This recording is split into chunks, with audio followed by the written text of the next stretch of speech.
காஞ்சிபுரத்தில் இருக்கின்ற இந்த காஞ்சி கைலாசநாதர் கோயிலுக்கு தான் வந்திருக்கோம்.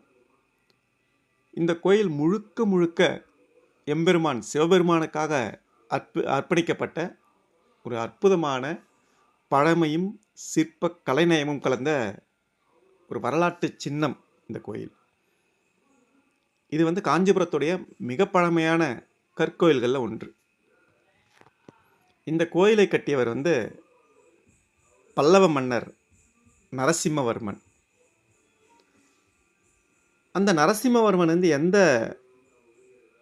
வருஷத்தில் எந்த காலத்தில் ஆட்சி செஞ்சார்னு கேட்டிங்கன்னா, கிபி 700 முதல் 728 வரைக்கும், அதாவது கிட்டத்தட்ட 28 ஆண்டுகள் அவர் இந்த காஞ்சியை ஆட்சி செய்தார்.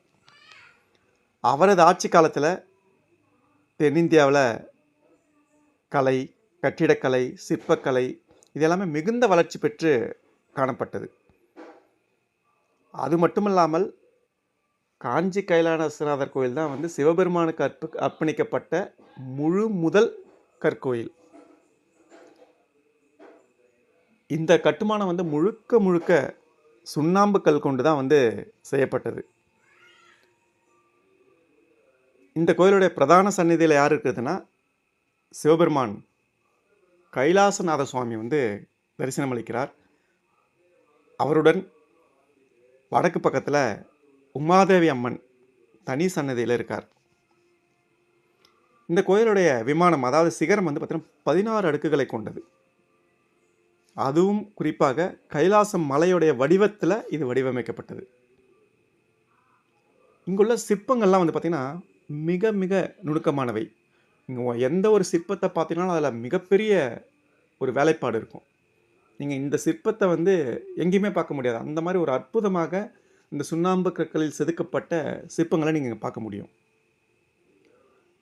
சிவபெருமானுடைய திருக்கல்யாணம், அவருடைய ஆனந்த தாண்டவம், அவருடைய திரிபுர சம்ஹாரம் போன்ற நிகழ்வுகள் அனைத்துமே ஒரு அழகான காட்சியாக இங்கே இருக்கிற கற்களில் பொறிக்கப்பட்டிருக்கு.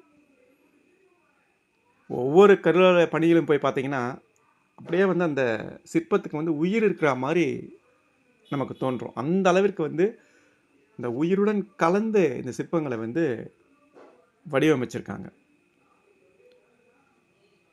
இந்த கோயிலுடைய மிக முக்கியமான ஒரு விஷயம் என்னன்னு கேட்டிங்கன்னா, அந்த கோயிலை சுற்றி ஒரு நெருக்கமான சிறிய வழி ஒன்று இருக்குது.